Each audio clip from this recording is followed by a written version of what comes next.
ఏరా నా దగ్గర అప్పు తీసుకొని ఇక్కడ వచ్చి తొంగుంటావా? ఎవడరా నువ్వు మా ఇంటికి వచ్చి దౌర్జన్యం చేస్తున్నావు? ఒరే ఇది పబ్లిక్ పార్క్ రా. సార్ సార్ మా ఇల్లు ఎవరు తప్పేశారు సార్.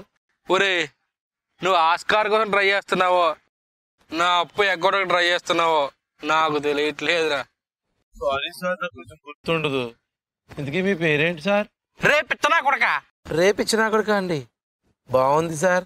రే అంటే మీ ఇంటి పేరా అండి?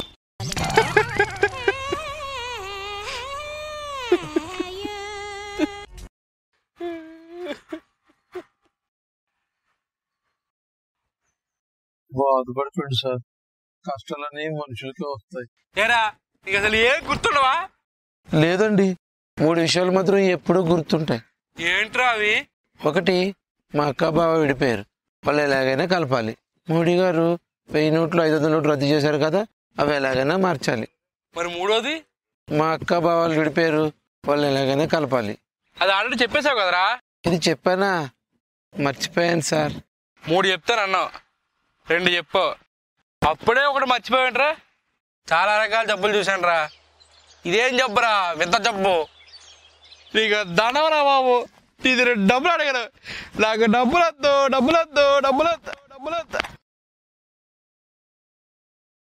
అప్పారావు గారు 30,000 అప్పు కూడా